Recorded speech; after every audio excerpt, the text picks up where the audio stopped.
Hi, friends. Welcome to episode 17 of your Story Within podcast. As I've been stating all month, we are asking military veterans who are authors for their expert advice on writing books. Today, we have a special guest. Let me bring him on screen to join me. Hi, Dave. Hi, We how's have it going? Good. We have Dave Chesson from Kindlepreneur.com on the line with us. And I want to read his wonderful bio, but then I want to stop and just let him speak because he's got a lot of great things to say. I know I'm a fan and have lots of members on the line who are also fans.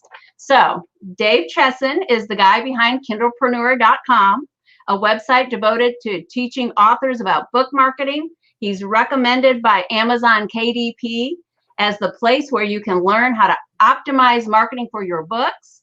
Kindlepreneur has grown to be one of the largest book marketing websites. I love that website. I'm going to show you that website, and Dave's going to talk about it. Having worked with such authors as Orson Scott Card, Kevin J. Anderson, Ted Decker, and many more, his tactics help both fiction and nonfiction authors of all levels get their books discovered by the right readers. And I actually have a story to share about one of my own books. Dave is also the creator of Publisher Rocket, a software that helps authors see what's really going on in the book market and thus pick better keywords and categories to help sell more books. Now, I've given this wonderful bio, but why do I have Dave Chesson on? This is about military. Well, that's because Dave was actually an officer in the Navy. So we've had Army on, we've had Air Force, we did have one Navy member, and now Navy again. So that's awesome. He became a nuclear engineer, served on submarines, became a military diplomat, and even worked in defense cooperation around the world. So that's why Dave's here. He is a military expert and an author and an entrepreneur and so much more. So all of that, Dave, welcome. Yeah, wow, thank you. It's good to be here. So why the military and why the Navy? Well, my entire family has been in the military. I mean, literally every male on both sides of the family was in the Navy, with the exception of one black sheep that went Air Force and a couple of coasties. As a matter of fact, we actually have a large lineage in the military, especially in Coast Guard, to tell you the truth. My great-grandfather was in the Coast Guard, and Disney came out with that movie, The Longest Hour. Well, the book was based off of two situations. The one was the one where Disney went with the movie. The other one was about Captain Joseph, my great-grandfather, who rescued a whole bunch of ships. And they mentioned his actions in the movie, but he wasn't in it. So it was like, bummer. Wow. But yeah, so we have a very strong military lineage. My dad went to the Naval Academy. And so by proxy, I basically jumped into it. I knew the lifestyle. But when I was looking to apply, I was like, yeah, Dad, I'm going to go in the Naval Academy. He's like, no, don't do it. I was like, what do you mean? I was like, no, I can do it. He's like, yeah, but don't do it. It was like, there's this thing called ROTC. So I said, okay, I'm going to go do that then. And so worked out, went and got an ROTC scholarship, went to Miami of Ohio my freshman year, and then transferred over to UW-Madison, Wisconsin, and finished out there and went right into submarines. Oh, very cool. I'm actually from Wisconsin, Nice. Racine. So that's kind of a coincidence there. I went to high school in Kaukauna. So. Oh, awesome. I've actually lived in Virginia Beach now for about 33 years, but born and raised in Wisconsin. I was born in Virginia Beach, Norfolk, actually. Oh, wow. Very interesting. I really mean it when I say I'm a product of the Navy. There you go. Came back from deployment. There you go. So that's funny because I was opposite. My family is all Army, but I married a Navy guy. So go figure. So we don't watch Army Navy games. That's just not a good thing to do. So what you're saying is you saw the light. Got it. Okay, Dad, I hope you're not listening. No. But same thing with, I always joke, it's like, well, what probably happened was you grew up on those Army bases and then you saw a Navy base location. I was like, oh man, really? And that was it. Well, I have to say, my dad was already out by the time I was born. He was in Vietnam, and grandfather was in World War II and that kind of stuff. So didn't Fair. live the life, but do have a long line of military members in my family as well. All branches, I think, except Air Force, Marines, Coast Guard, all those. But anyway, good, good. Now, my husband was Navy, and I served, supported the Navy as a civil servant for about 10 years, Nice. working for Expeditionary Warriors, EOD, and such. Mm-hmm. And then the reason I've dedicated this month, to be honest, to military veterans or military members who have written books is because I'm also an executive coach for the Honor Foundation. I don't know if you've heard of that organization. The Honor Foundation is helps transitioning special warfare operators. So it was started to help Navy SEALs transition, but it's now open to Army Rangers, Marine Raiders, and even support personnel. So I've had public affairs folks in the class as well, and CBs. I don't know if I've had a submariner or a, I don't know, but it's pretty open now. But anyway, I discovered as I was coaching some of the fellows, I kept getting guys that said, okay, I want to write a book. I'm like, well, that's interesting. Okay, well, here's what I know. And I point them to your site and some other things. And it kept happening so often that I thought, you know what? I need to bring some military authors on. And of course, I wanted to bring you on because you're a military veteran as well. So here we are. All right. So why did you become an author? You were in the military. You had this career going. What changed? Well, I did my tour on the submarines, and then I transitioned into being a foreign area officer. I specialized in Chinese, got my master's in East Asia at Naval Postgraduate School, all geared up for it. And after qualifying, I got my first assignment, and it was in South Korea. Crazy enough, they don't speak Chinese, nor are they speaking English very well. And I was actually a liaison to the South Korean fleet. So I was on a South Korean base far from U.S. support. And because of that, the military said, well, we need you here for at least 1.5 to 2 years, but we're not going to support your family coming with you. And it was like, ooh, 2 years without my wife and kids. Ouch. That's kind of hard. It was an amazing job. I absolutely loved the position there. The problem, though, was that my wife had this incredible statement. She said to me, she's like, Dave, what are we doing this for? And I was like, well, what do you mean? She's like, well, are you trying to become like an admiral? Or is there some mission, objective? Is this your life goal that you want to do this? And I sat there and I was like, no, not really. She's like, well, I just enjoyed doing this. And she's like, well, is it worth all the birthdays and things that you're going to miss? And I said, yeah, that's a good point. So we really started to look at what it is we wanted to do. Now, I think at that time I was about 7-8 years into active duty. And I started looking at, well, what would be the exit plan? How could I move from where I'm at into some kind of civilian lifestyle? And when we started looking at that, with my background, from technology to management to international relations, I was probably going to step out of one traveling 9-to-5 job to another traveling 9-to-5 job. And so we realized that when we looked at the vision of who we wanted to be as a family, that just getting out of the military was not going to be the answer, that it had to be something, we had to be very strategic about it. And so I started looking at, okay, well, what about starting a business? What about building something while I'm in the military now so that I can step out? And that way, and our number one goal was to be home full time with a family. And I'll jump to the chase. I strategically kind of wore what doesn't look very professional. You go from military to this, but this is my new uniform because I do work full time from home. Right now, my kids are outside playing. I get to see them all the time. I'm the only dad that shows up to the kids' recitals on Friday at 9 a.m. I'm like with all the moms because it's like, hey, I can. So I wanted to jump ahead to show that. But back then we had to figure out, how could we get here? Now I'm in Korea. I can't start a brick and mortar. I can't start a business where it needs me to be available to either talk to customers or to ship things, because I was going out to sea all the time on South Korean warships. Oh, goodness. I needed a business that I could just work on when I could.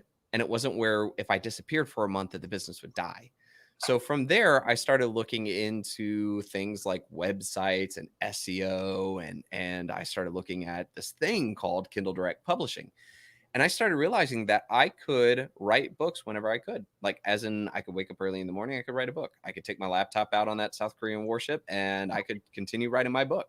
And so I started doing that. Now, the problem for me was that I started to realize that I was no masterful writer. I could not sit down and write anything I wanted and for people to just love it and it take off.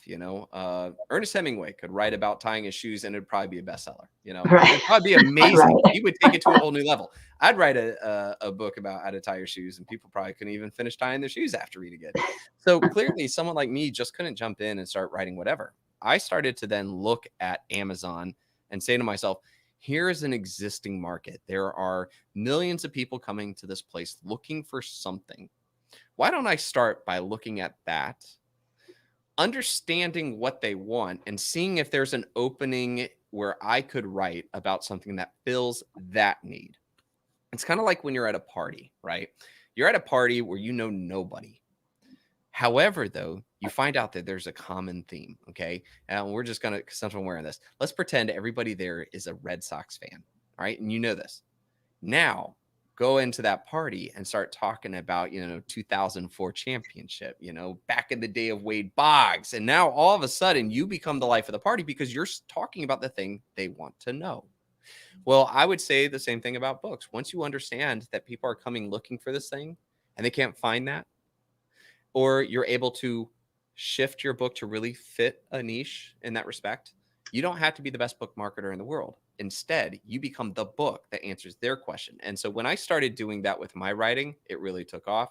And from there, it was a quick succession where my book income beat out my naval career salary. And then it became very easy to transition. Right. Well, that's always a good thing, right? When you can make that transition and it be very beneficial. Yeah. It was a bit weird though, because, my entire family's in the military. And by the time that I transitioned out, it was 11 years active duty. And I remember my Muzzy, my grandmother, I call her Muzzy. She just did not get it. She was like, you just need 9 more years of retirement. I'm like, yeah, but Muzzy, I'm making a lot more money from my books than I am from wow, but retirement. And so, a lot of the family did not get it. But when you start to say, well, I am a best-selling author and multiple best-selling author, all of a sudden her tune changed. And now she tells her bridge friends, oh yeah, my grandson, he's a best-selling author. And they're like, oh, so I don't know. It was a game changer for her. Now, how many books have you written to date? 9. 9. Okay. Yeah.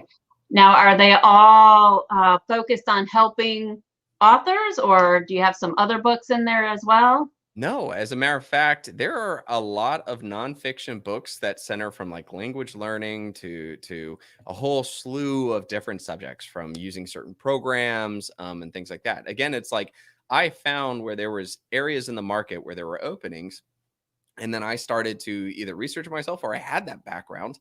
And my thing was continuing to write. I learned how to better explain things. And so it was because of the success of this tactic and understanding Amazon as a market that I started to create Kindlepreneur.com, the website, where nobody's really talking about this sort of thing. And so I started writing and chronicling about my steps and how I did things.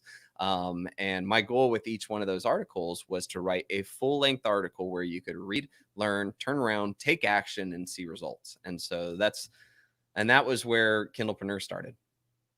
Awesome. Well, I started writing like 30 years ago. I could never seem to get it out of my head and finish a book. I would get, I think the furthest I got at one point was 8 chapters.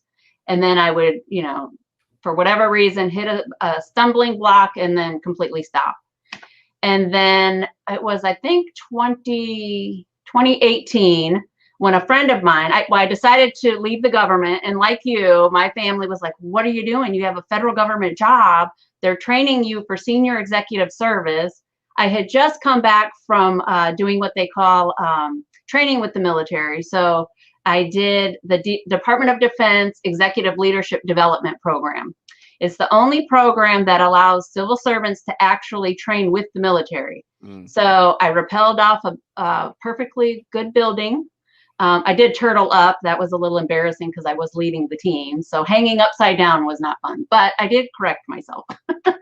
I jumped out of an airborne training tower. I did the Army Melvesti course and, had to go under the barbed wire and almost gave up. We had a bell. I almost rang the bell, but then I'm like, you know what? Okay, so what? You're a desk jockey, but you can do this. You can do this. So but I came back and kind of like you, I just wanted to do something different for my family. I was working long hours. I was a strategic advisor to an admiral. I supported several admirals, EOD and fleet admirals.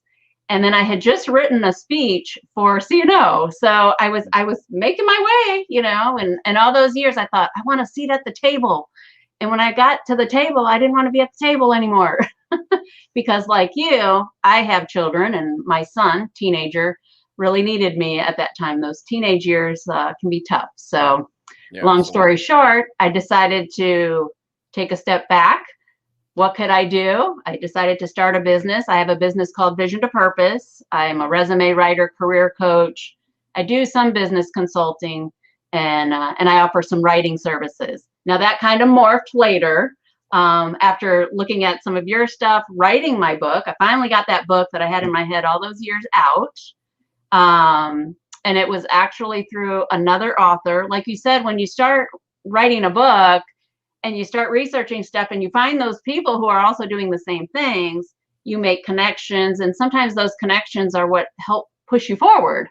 And my mentor ended up being an author who's written 120 books now.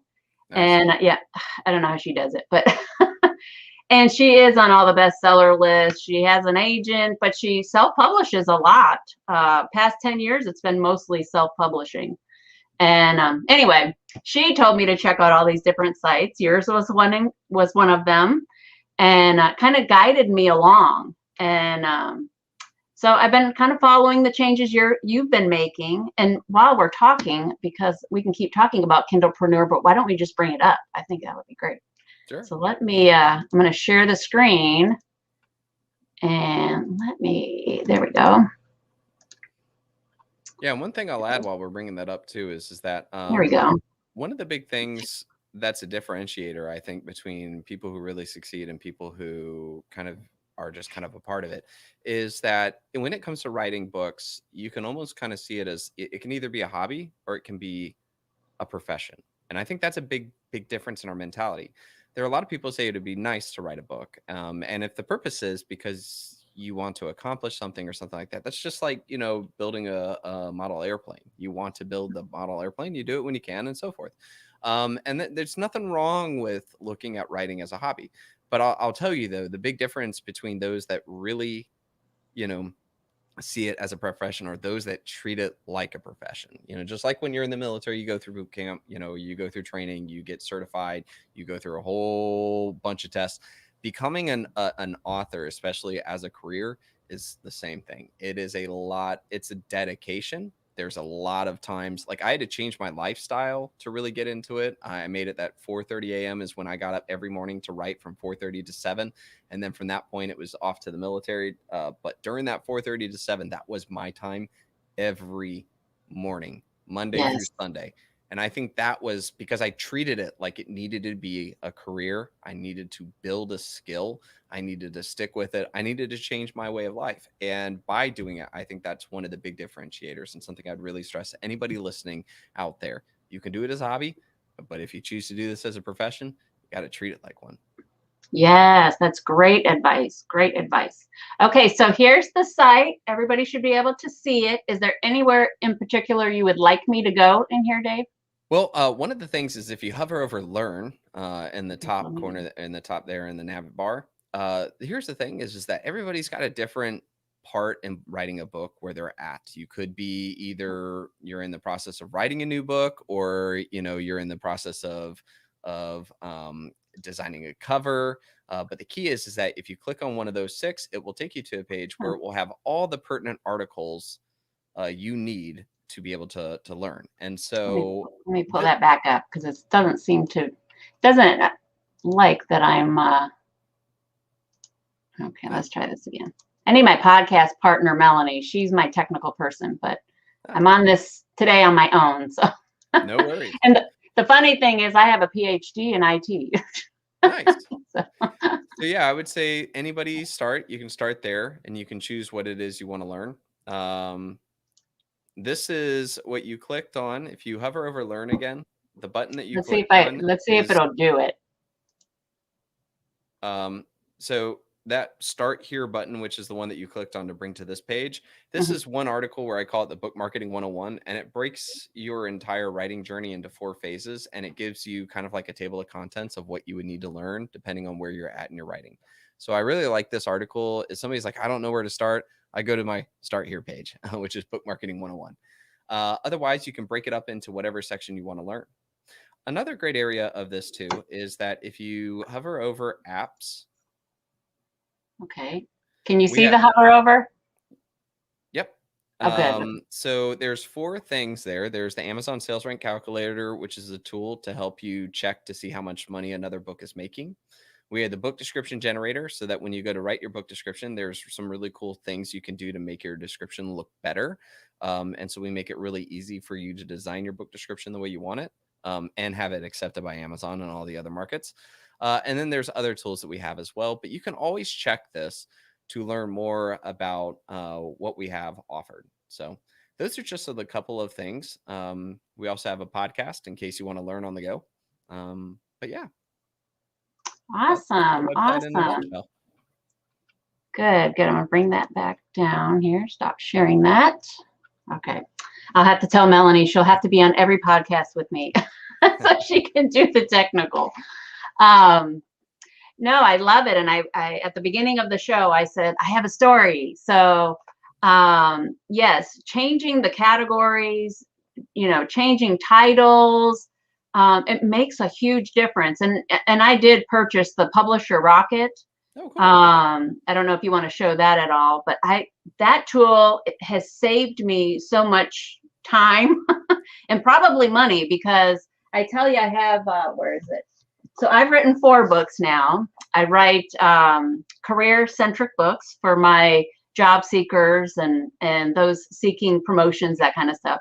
And then I also write women's Bible studies for my Christian sisters. And anyway, I did career advice for high school students, because during the pandemic, I realized these poor kids are not getting what they need. They're not getting internships. Everything's kind of been put on pause. And so anyway, I wrote the book, and Dave, it was like you could put in the title and my name, and it still wouldn't show up until like page 6 on the Amazon search. And I'm like, what on earth is going on? So of course, I just get Publisher Rocket. I go in there and I put in the data, and I'm like, oh, that's why I'm not. As soon as I made the change, seriously, as soon as I made the change, I don't know, I think like 72 hours or something. All of a sudden, the first thing I noticed is it was on page 1. The second thing I noticed, it went from nobody finding it to making the top 100. It was like number 50. Boom. And I'm like, okay, all right, now it's good. Then the sales started coming in. So still has a ways to go, because I just did this recently. But that was huge. That's the fastest I've seen anything turn around from anything I tried to do. So I have to say, Publisher Rocket was really the reason, because I was able to, get all of that information, that what I call intel for authors, right away. And it made a difference, a huge difference. Exactly. That's the key. When I first started Kindlepreneur, I wrote a whole bunch of articles that in order to help authors to figure out these things and what they need to do to kind of convince Amazon to show your book more often to shoppers. I started to I had like Excel sheets and all these calculations, and it was ridiculous. Like, then no author wants to be digging in Excel sheets. So that's why we started Publisher Rocket, because it pulls all this information and makes it very easy for you to see, hey, that's a good idea, or no, that's not a good idea, or here's how you can position this book better. And one of the big things is that Publisher Rocket is kind of interesting, because I always say that the idea of Publisher Rocket is not new. Publishing companies have been using this kind of data for years. It's the thing that makes them, decide, hey, you know what?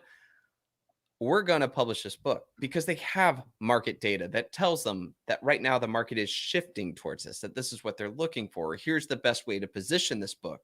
And so I think Publisher Rocket, honestly, is one of the first times to really come in and present that information to self-published authors. And now self-published authors, New York Times, publishing companies, they're all using it. It's helping them to make better decisions. And, and again, it really just started from way back when, just the simple question of, Amazon, why did you choose to show that book over mine? My book's better. Like, why, what? And so just digging into that question, I think, is what really stems the development of Publisher Rocket. So I'm really glad that you not only saw that, but you took that information and used it, and obviously you're benefiting from it. And that's the key. Yes, yes. And like I want everyone to succeed. Not only did I want to be able to, stay at home with my family and change my trajectory, if you will, but when I've had so many people come to me and say, I spent $10,000 on my book because they didn't know any better. They went with a vanity press, or they did all of these things and just kept racking it up, because people are happy to take your money and send you down the wrong path and keep you coming back. And it just broke my heart. And I didn't have writing services as one of my options for my business. But after seeing so many people just being taken advantage of, I decided to offer it. And, if I can't help them, I direct them to people that can. It just depends on their situation. But I've already had a podcast where I took my audience through the different tools that I have found very beneficial. I've used tools like BookFunnel, BookBrush. I've showed a Publisher Rocket to say, you guys, if you really want to, make your way and do it relatively, I don't want to say cheaply, that's not the right word, but economically, there you go. I think I need more coffee this morning. Yes, economically, you can write a book and get it out there without, spending a lot of money. You can do it. And sites like yours, tools like yours help us authors do that. So thank you very much. But yeah, and one thing that I'll add too is that, a lot of authors come up with the whole, well, do I self-publish or do I go through a publishing company? Yes. And one thing that I've sat in a lot of the meetings with the publishing company where they're trying to decide who they sign. And I want to kind of expand upon this idea. What generally happens now is that publishing companies, it's really hard to tell if a book is good. Let's just call it what it is. As a matter of fact, Harry Potter was rejected 11 times before somebody finally accepted it. We're talking about the biggest money-making book of all time. And there were 11 editors who just totally passed on it. And by the way, the one that finally accepted it only accepted to look at it just because he owed a favor to the agent. And he didn't even look at it. He threw it to his, I think it was 11-year-old, but his daughter, and said, here's the first chapter. Can you just read it for me? And she came back at me. He was like, great, give me chapter 2. And he's like, wait, what? I mean, so we're talking about that's just kind of the way it works. They really can't tell if it's good or not. What they're looking at is what's going on in the market. If they believe this is a good fit, let's face it, after Twilight had just come out, if you had just happened to write a vampire romance or something, it could have been not very good. And they probably would have grabbed it and it probably would have sold, because that's just things happen. But what I'm going to tell you, though, is that regardless of whether or not you try to go down the publishing route or the self-publishing route, you're going to have to learn how to do book marketing regardless. And the reason is that the way publishing companies will work is, say they have a quota of signing 25 books in a quarter. Okay. That's cool. They're going to sign 25 books. The problem, though, is that they really only have the resources to truly market 2 of those 25. or whatever that number is. It's different. The rest of them that they're not going to put their marketing efforts behind, they're going to help you to put it together. And then they're going to turn to you and be like, hey, we expect a quota of like 25,000 sales in the first quarter. Go. And you're like, what? And they're like, yeah, here's a list of things you can do. I thought you guys were going to, yeah, we're helping, and it's not there. And even if you are one of those top two that they're going to put, they're still going to want marketing from you. You're going to be on this hardcore list. Now, they're doing this. They choose those two because when they look at the resources, they say, what's the best chance of making the most money?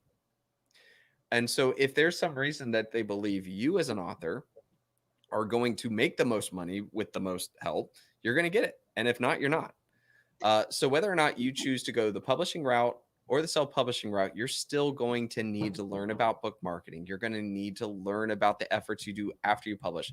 Publishing companies, especially if you're a new author or you're not famous, okay, Right. you don't just get to sit, write a book, send it to them, and they help you.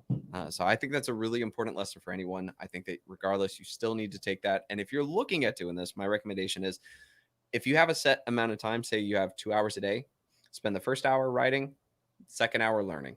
And if you do that, you won't go down this rabbit hole of doing one and missing on the other. Some Right. people get into too much research and never get anything done, or vice Yes. versa. But I think those are two very important lessons for anyone. Yes. Yes. You're jumping ahead to all my questions. So, what did you find most difficult on your author journey? Writing your book, cover design, formatting, editing, publishing, marketing, all? I have a feeling it's marketing, but anything else? Yeah, it's I mean, at first, the first couple of books, I probably failed because of marketing, because I just sat down and started writing whatever I wanted. And it turns out that that it's not that I couldn't write what I want. It's that if you just go in blindly creating something, you're either going to put yourself in a super competitive area where you got to be a master marketer to get through, or you're going to put yourself in something where nobody wants it. And it doesn't mean that there aren't people out there in the world. It means they're not proactively looking for that book. And in that case, you got a market where you got to go find them, grab them, bring them to Amazon and get them to buy. And that's a lot harder. So I would say that the first part was marketing for me. But once I changed that and I started changing the way I wrote, I think I can't label anything as the hard part, because at that point, each book was another learning experience. I grew, and with each book, I got better. I started to know how I wanted to design things, what I should do, what I shouldn't do, and books started to stack. So let's start with marketing. Okay. So, oh, this is age. See, I had a thought and it just went. Well, we'll move on to the next one. Oh, I know what it was. Publisher Rocket. So the other thing I loved about Publisher Rocket, that is so valuable, friends, is when you're in the tool, it also tells you what it's going to take for your book, that category, to reach #1. And you would be surprised that you can pick a category within Amazon that you really only need 10 books and you're a bestseller, or, or 20 books, so you just need the intel to find out what those categories are. And again, Publisher Rocket gives you that information. I was just astounded when I saw that. I'm working on a children's book right now, and there's all these different, of course, categories and paths you can take. And if you write about dogs, which it's about my dog, you're going to have to sell a lot of books, because a lot of people write about dogs, or pets. But if you were writing about a lizard, or if you were writing about, something else, you might not have to sell as many books to make it on a list and rank higher, So I just love the intel also that Publisher Rocket gives, not just the categories, not just your competition, but what it'll take to actually get you to be seen on the bestseller list, or or how to rank higher. So that was the other thought I had. Yeah, there are 11,000 Amazon book and ebook categories, and out of those, most authors really only ever know of about 3,000. As a matter of fact, just talking about dogs alone, they even break the categories down into all the different breeds of dogs. So if there is a particular breed that you're using as the main character of your book, then you are a legitimate fit into that. Say it's a border collie. Well, there's literally there's a category for border collies. There's probably not a lot of books on border collies specifically. And so that may be one of Right. those cases where in order to be bestseller for dog is like 400 book sales a day. For border collie, it might be two. Right. Well, And I'm gonna so have to that's look an that up. opportunity. It's not a border collie. I have a Vizsla, a Hungarian Vizsla. Yeah, fair It's a enough. pointer bird dog. So my husband got him with great hopes that, he would go hunting. This bird, this dog would be great, but turns out he's gun shy. So that didn't work out. He's great at flushing them out, and he's great in the field. Wonderful dog. Ended up being really great for my husband as a more of a companion kind of dog to help with his PTSD and that kind of stuff. So it worked out, but not a gun dog. That it just didn't work out that way. He's very gun shy, but so I'll have to check. I don't know if I'll have a category for Vizsla, but maybe bird dog. I don't know. We'll have to check that out. You've already given some great advice to our military members, our authors in general. Is there anything else you would like to add? And I would just say that, like I said, if you're really trying to give this a go, changing your lifestyle is very important. Setting aside certain time. I also highly recommend not making it the end of the day. At the end of the day, we're usually tired. And it's easier just to pick up Netflix and relax because it was a rough day. And if you keep having patches of rough days, you're never going to create a new lifestyle. That's why for me, I highly recommend and thinking about making it your morning at 4:30. I know that sounds terrible, but you can train yourself. We're military. We're all there. At 4:30 in the morning, you can get up, make yourself coffee. It's the best part of the day. There's nobody up to disturb you. Nobody on social media. That is your time. And I assure you, if you really mark off that time period and you do it every day, you'll build this habit and you will absolutely grow. Nothing will get in the way. And I strongly believe that if somebody implements that, they will succeed in this, hands down. I agree. I've been getting up earlier, not quite 4:30, 5:30. I used to be the night owl. When I was working on my dissertation all those years ago, it was the take a nap at 8 o'clock, wake up at 1, and then, work on the dissertation and then go to work kind of scenario. Now that I'm much older, we won't talk about how old I am, but now it is, okay, I can get up at 5:30 and start plugging away. So now, Dave, before I end the show, I want to give you an opportunity. If you want to share Publisher Rocket, you certainly can. Oh, well, yeah. Not to put you on the spot or anything. Well, I don't know how to bring it up on my screen. The other thing, too, is I don't think my desktop is ready. We are building a new software called Atticus. And Okay. I've got like stuff all over the place for that. And Atticus is actually my entry into developing better formatting. Okay. So when you have a book and you try to format it, right now there's only one formatting software that I think does an incredible job, and that's Vellum. But yes, I do use Vellum. Right? Vellum Yep. only works on Mac. It doesn't work on PC. There's not a lot of Yes. customization. And there's a lot of problems with that. And so we created Atticus that works on all computers, Linux, iPads, Chromebooks, you name it, and is just as effective as Vellum, but has even more customization as well. So if an author Awesome. really wants to turn their book into something unique and add some character to their chapter pages and things like that, they absolutely can. And on top of that, too, we're $100 cheaper than Vellum, which is nice as well. Oh, that's really nice. So is it available now, or is it you're still working on it? Yeah, it's right now we have it in a beta. So we have it out to a whole bunch of authors so that we can get some major feedback and input from them. I would expect maybe in about 3 to 4 weeks we'll be releasing it publicly. But anybody who wants Awesome. to get word on that, they can find it at atticus.io. Okay. And we've got a sign up right there. Oh, that's great. Well, I'll be checking that out, definitely.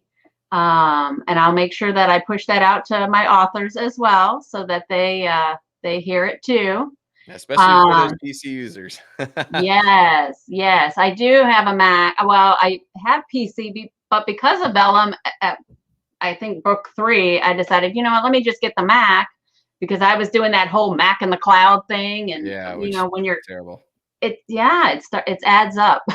Yep. It adds Yeah. up. There are a lot of authors who bought a Macintosh computer just because of Vellum. And that just goes to show how good of a formatting software it is compared to the other options out there.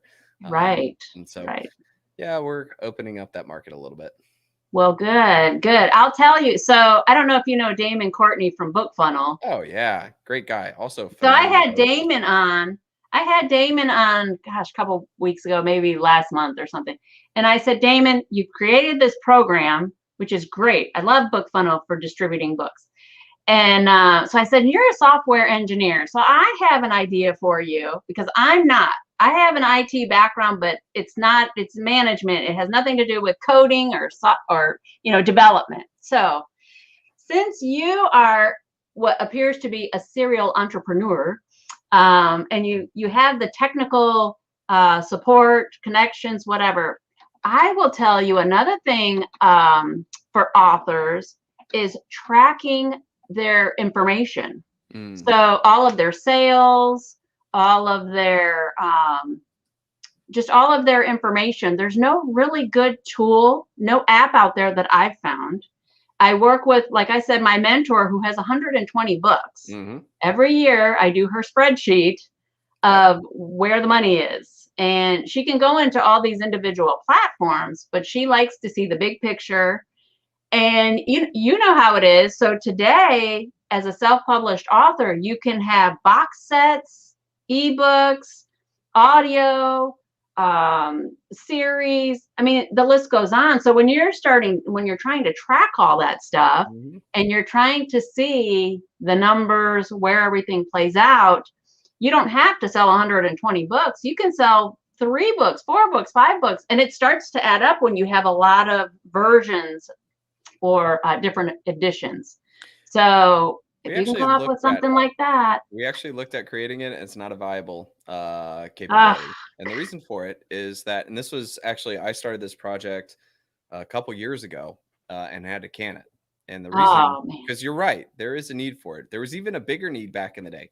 Back in the day, there was Create Space, right? So in right, Amazon, you would do your print book on Create Space and your ebook on KDP, right? okay, And it used to be really painful because there's a lot of software out there that would tell you how much you were making in KDP. And back then, too, KDP's analytics were horrendous. uh, And so it was cool. So we actually started to develop I actually called it Book Fido. So fetch Fido fetch, good boy. Go fetch oh your data and come back. yeah, And we were developing it so that it would go into Amazon KDP and pull in all your information and give you historical values and stuff like that. It would then go to your Create Space. So then you could know how much money you were making in print books as well as ebooks. We also had it pulling from Barnes and Noble, Kobo, Drafted Digital, all of them. And yeah, so that there was one spot where you could see your daily income revenue streams as well as better analytics. But we ran into a couple of complications. The first thing first is that Amazon got rid of Create Space and now everything's inside of KDP. So it's like, well, there goes a really big market advantage to having something like this. The second thing is they dramatically improved the analytics. I mean, granted, it's still not awesome, but we're talking right, like we were in the Stone Ages. Like you couldn't even tell how much you made in a lifetime in your KDP dashboard. That was terrible. Now you can. right, So there was that problem. But then the biggest problem of all is and this is where it's going to take either some programming genius, and also it really depends on how much an author is okay with a program truly accessing all their information. And this is where we right, were kind of like, this is not cool. Is that Amazon hates it when things crawl them. And so when you have ah, a program crawl their data and pull stuff, that puts a load on them. And so they do a lot of amazing stuff to block it. So the program can't automatically go in and pull your data. Instead, it's going to require that authors have to still log into their accounts and click buttons just so the report can pull stuff. yeah, And that has to happen every time you want to look at something. And that's not just for that market. It was also for other markets as well, as from like Barnes and Noble to that. And they all had these security systems. Now you could either then say, okay, well, here's my login, such and such program, go access all my stuff. And we're like, at that point, no, that doesn't feel well. yeah, And I don't know how many authors would be jazzed for that kind of situation. So it was something that I legitimately put all of my efforts and my entire programming division into it. And I think it got to a point where to make it effective and efficient was going to be an invasion of privacy that I was not comfortable Yeah. with. And so we actually canned the program and took it for a major loss. Oh, darn. Yep. So what you're telling me is I'm stuck doing her spreadsheets every year. Yeah. So far, unless somebody finds a phenomenal way around all of it and could beat Amazon. And again, it's not Amazon's trying to stop programs like this. They're stopping malicious programs and Right. And that hackers makes and sense. brute force, IP attacks and all that. And this kind of program has to kind of use some of those systems in order to do it. Yes. And so you're fighting against the best of the best in the IT world. Yes. Good luck. Right. No, you're right. You're right. Darn. Yeah. Because I'm stuck doing spreadsheets. But hey, at least I know somebody out there tried, because Yeah. it is a great idea. It's a great idea in the grand scheme of things, but making it happen, It is. And the other thing that kind of ran into it too is that like 120 books, there's not a lot of authors that have like 120 books and that, and so the pain point is super great for that 120 book person, whereas it might not be as great for the person who has one or two right. books. So again, it Right. was like I all don't seem put to into have a a problem calculated right middle. now. Yeah. 4 books, I don't have a problem right now. I only hope to have that problem in the future. Oh, it's coming. It's coming. All right, Dave. Well, that's all I had. Thank you so much for being on the show. I greatly appreciate it. I'll continue to use Kindlepreneur, Publisher Rocket. I look forward to the new formatting tool coming out, and I will definitely share that with the audience. And yeah, so thanks for being on the show. Thanks for your military service. And that's all I have today. Well, and thank you for having me here.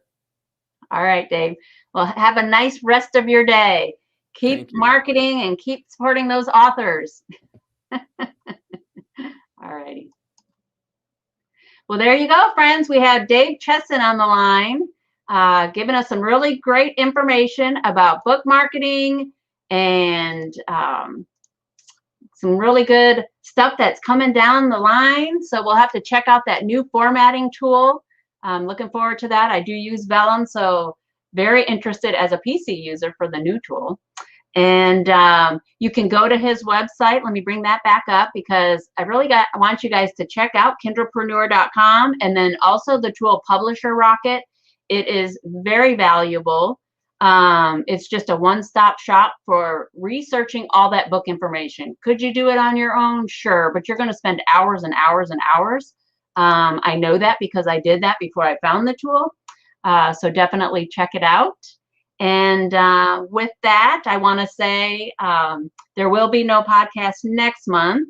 We're heading into Memorial Day weekend, so we'll not have anything. In the month of June, we're going to bring more authors on, looking to do self-help authors on different topics. So stay tuned for that. We'll be back at our regular time, Thursdays at 11 a.m. So tune in then. You'll start seeing things come out about that. So with that, then, I'd like to just say thank you. If you're just tuning in, be sure you watch this episode. You don't want to miss all the good stuff Dave shared with us. And all right, well, have a nice rest of your day.